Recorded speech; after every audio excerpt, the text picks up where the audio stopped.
We're doing a study on the book of Ecclesiastes. We're calling it How to Live a Happy Life. How to Live a Happy Life. And we're looking at Solomon's conclusions, and he's coming to several of those. If we're going to live a productive life, be successful with our lives, these are the things that we need to do. This particular lesson comes from Ecclesiastes, the 10th chapter, and I'm going to call it The Portrait of a Fool. The Portrait of a Fool. Now, when you look at Solomon, he's become what we would call the unhappy humanist. In other words, he's tried all these different things to see if he can make a success out of his life, and he's failing miserably. As I said before, he's the king of the kings, and so he's got the money, he's got the resources and the ability, the wisdom God's given him, so he pushes things to the maximum and finds out it's a dead-end street. So he's very unhappy with what he's discovering. He finds that wisdom is a tremendous tool for success. But the problem is there are so many foolish people that never learn anything from their experiences in life.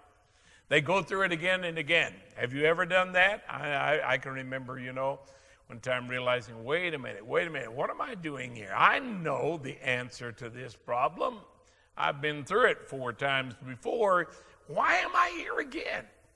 Obviously, because I was not learning from my past experience. And that's what Solomon sees here. He sees all these foolish people, so he begins to examine them. Let's look at 4 particular categories that he identifies. The first one is the foolish ruler. The foolish ruler. Just because you are in a position of authority doesn't mean that you will be wise. Well, we have seen that, haven't we? And so he deals with these foolish rulers. They're supposed to be smart, and some of them are smart, but they are not wise. They've got plenty of intellect, but they don't have wisdom. And so here are some of Solomon's observations about foolish rulers. Some of the things that they do that we come to the conclusion, these rulers are not wise. Here's one, and I think a lot of people ought to step back and listen to this one. Foolish rulers shout out their messages because they have little that's worth saying. Wow.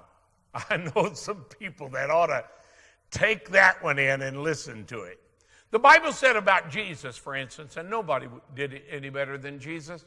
Nobody was wiser than Jesus. And yet it says of Jesus, he will not lift his voice in the street. Have you ever noticed that? When you are losing an argument, you get louder. Why do we do that? Because we realize that I'm losing this argument here. It's like the preacher that in his notes, he said, this is a very weak point. Shout very loudly. Because some people don't know the difference between noise and anointing, And so he said that's the way it is with these foolish rulers. These foolish rulers, because they have little of value to say, they shout their messages out. And yet, Solomon observes, people follow them anyway, while at the same time ignoring the soft-spoken words of the wise. I remember the last presidential election. I won't give any names here. That's not fair. But I remember listening to one of the debates, and I turned to Evelyn and I said, that would be the man I would vote for right there. He's got wisdom, but he doesn't have the charisma to rally the people because he's too soft-spoken. Boy, that's what Solomon saw. People will ignore the wise words of wisdom because he's not shouting it out. He's just talking about it. Leaders are expected, though, to conduct themselves wisely. And when they fail to do so, it's what he calls, it makes a stink.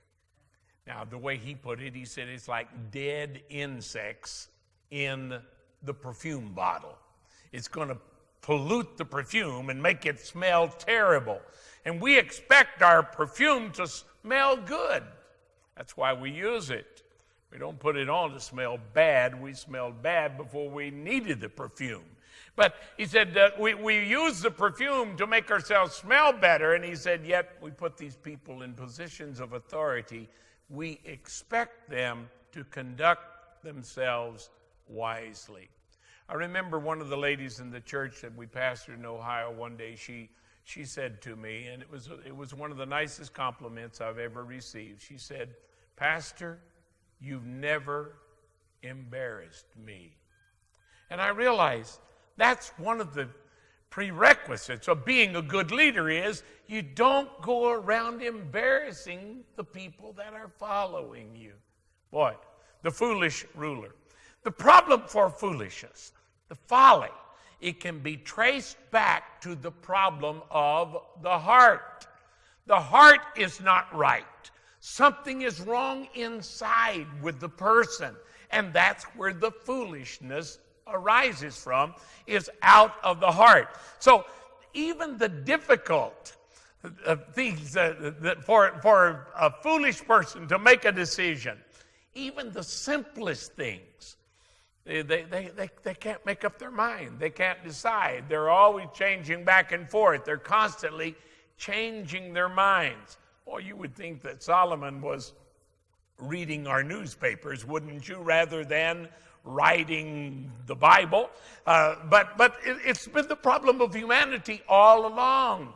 And so he said, these people, they're always changing their minds because they cannot make wise decisions. Then he points out another thing that the foolish rulers do. They place their friends in positions of authority that they are not equipped to handle. They're not prepared to take care of that position. They put them there because it's their friend. It's their buddy. But what happens?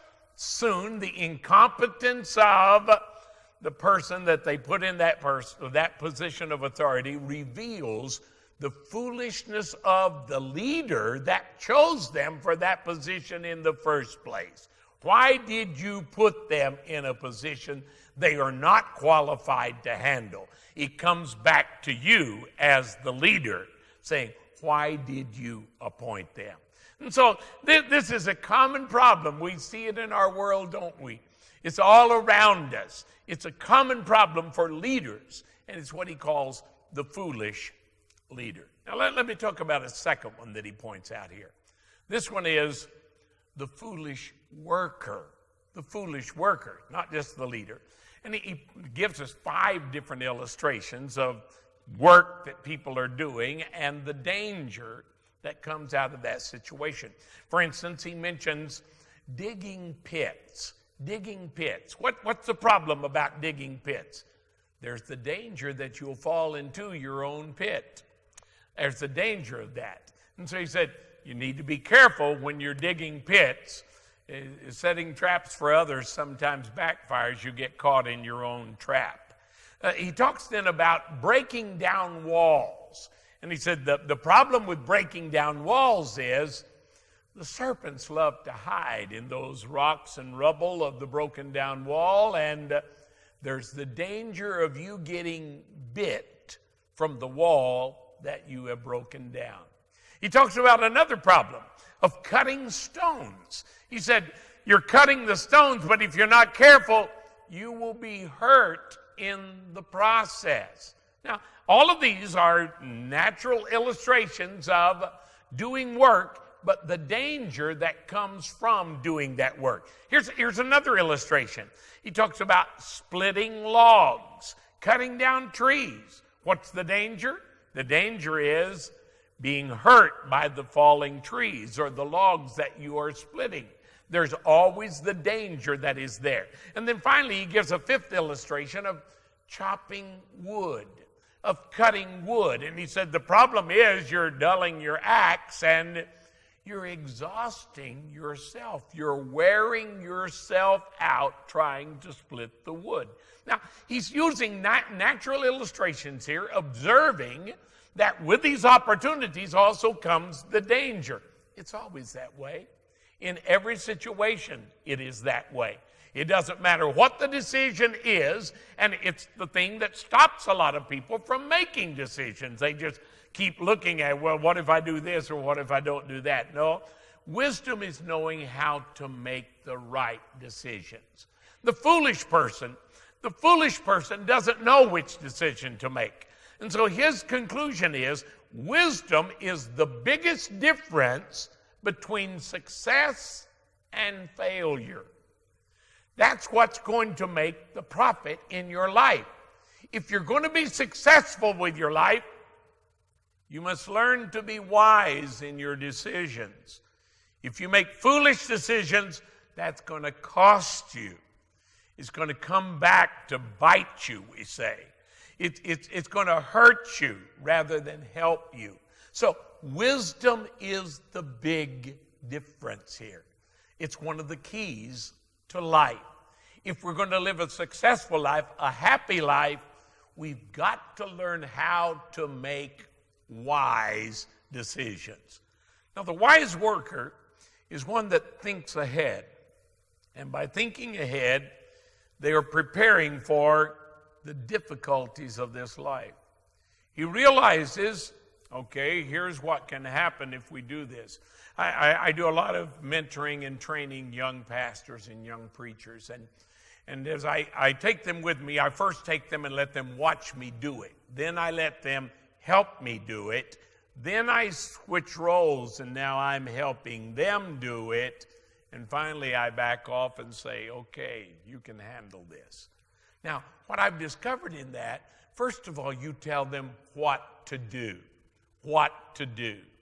and then how to do it. You give them that information. But the third question is one of the biggest questions that they're going to face. That is, why did we do that? And what I will do is sit them down and do an evaluation after whatever the project is, whatever we have done. And I'll sit them down and I'll ask them some questions like, what's the best thing that happened? And what's the worst thing that happened? And then what could we have done that would have made a difference? In other words, turn it into a learning experience. And as they mature, I start asking them these why questions. Why did I do this at this particular time? And they're trying to figure that out, and I'll point out some of the reasons why I did it. And then I will say, now, if I had done this, then this is what would have happened. And you start teaching them to think that way. Leaders do that. Leaders think ahead. They prepare for the difficult things. And so Solomon says, thoughtfulness brings a success on a level that is not possible by brute strength. Just brute strength alone is not going to produce a success in your life. Why? Because you're going to waste some of the best years of your life when your energy has run out. I'll never forget, I was a young preacher in my 30s, and I had spoke at this conference, and this older pastor, he'd been a pastor for many years, he's now in his upper 60s, and he came to me crying, and he said, that was a great sermon, that was a very good sermon. And then he's crying, and he said, I never developed my mind. My ministry was only with my hands, what I could do with my hands, but I never developed my mind. And now I've reached physically the age where I cannot physically do it anymore. And so my ministry is over. Boy, I'm so glad that he came and talked to me, because here I am, a young man still in, my prime of life and energy. But the truth is, one day the brute strength will run out. And if you don't have it up here, you don't know the ability to share it with somebody else, the opportunity to make a success with your life just ended. Now, here's the third one that Solomon talks about. He talks about the foolish talker. the foolish talker. He said, there is nothing that reveals the fool more quickly than his words. Boy, that is the truth, isn't it? Oh, in fact, in the book of Proverbs, he says a lot about this. A fool is known by his much speaking. You know, these are some of his wise proverbs that he passes on. And it is so true. The foolish talker, he's always talking, but the more he talks, the less he says. Now, haven't you known people like that you just wish they would hush because, you know, they're not saying anything. They're just talking. And what Solomon points out, Solomon says he's destroying himself with his own mouth. Boy, that's setting a trap, isn't it? The mouth trap.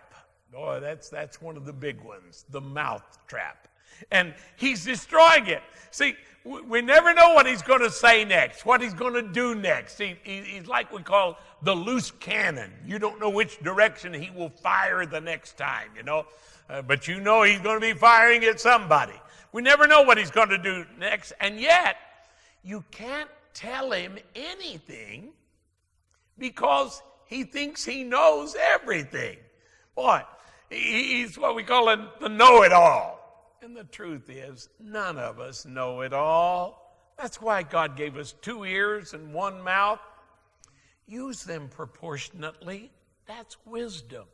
Listen before you speak. But the foolish talker, then Solomon says something again.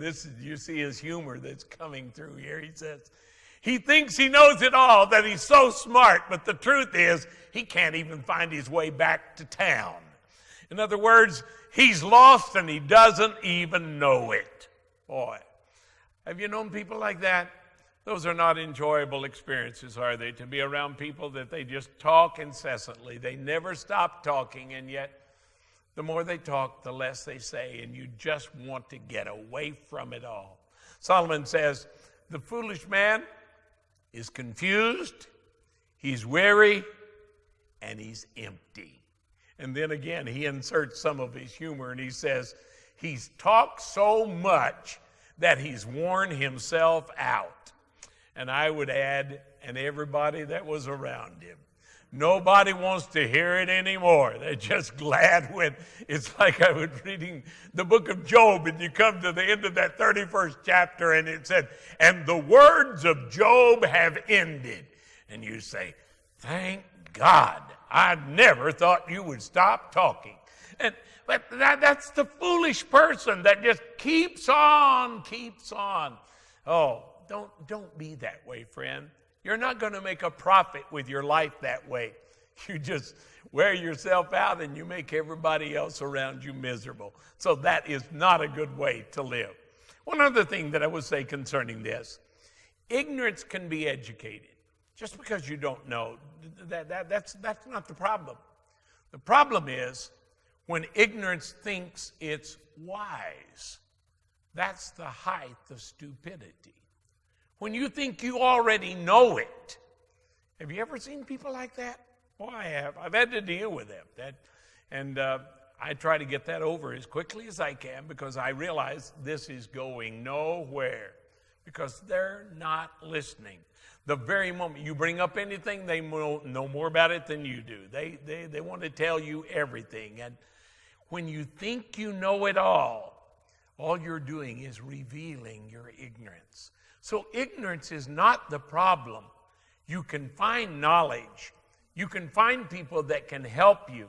The problem is foolishness. Foolishness, because you already think that you know it all. Now, let me talk about the fourth area. The fourth area that he describes here as foolishness is what I would call the foolish officials. These officers in positions of authority. When you put people in positions of authority that are immature, there's the key word, immature, they always cause problems. Always. They're over their head, and yet they think they know what they're doing. And they don't know what they're doing. They're just creating more problems is all. When those in authority are immature, boy, This is one of the big dangers in every society. It's why we always have to be training the next generation, because they're going to be facing the challenges of tomorrow. And if they're put in positions of authority that they're not capable to handle, they're incompetent to handle, they're going to reveal our weakness. We did not properly train them. We did not prepare them. So immature leaders, he points out here that one of the big mistakes that immature leaders make is they begin to live like life is a big party. They act like I'm put in this position of authority so I can have a good time. I can have more money to spend on myself. And he said, that is a sure sign of immaturity. He said, these people do not know the proper time to celebrate. And he points out, they party in the morning. In the morning, they are celebrating. He said, that's the wrong time. Why? Because in the morning is when you need to be working. That's when you ought to be your most productive. Celebrate in the evening, after you have accomplished something. After you've done a good job, then step back and celebrate it. But he said, because these people, they wake up in the morning. They can't wait to begin the party. So they started in the morning. They're staying drunk, and their houses are falling into decay.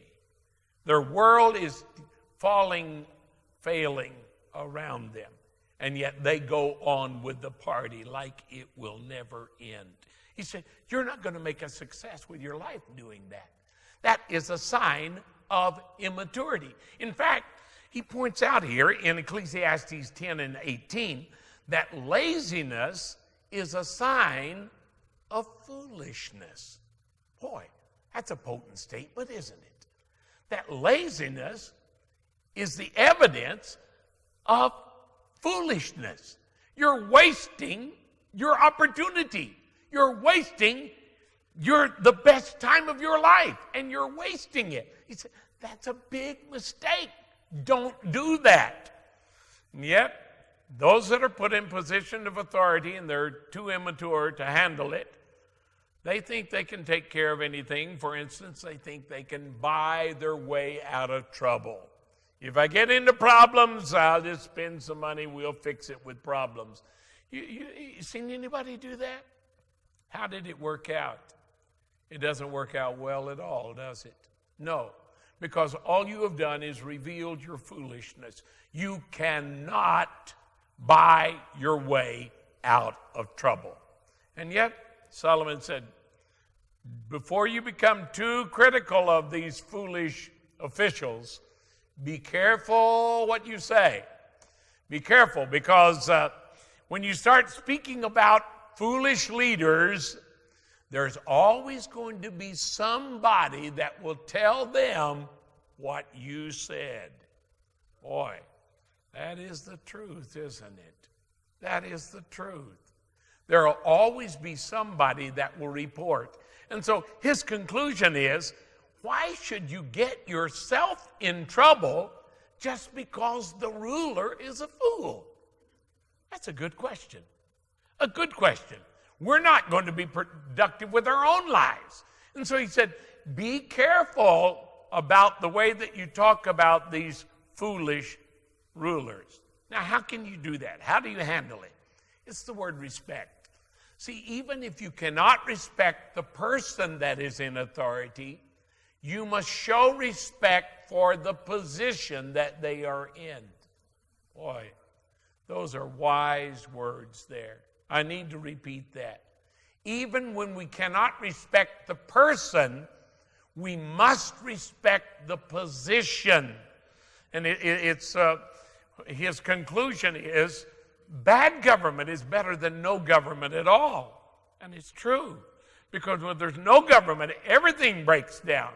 And it's lawlessness. And nobody's going to live a productive life then. So he's saying, be careful. Be careful what you say about these foolish rulers.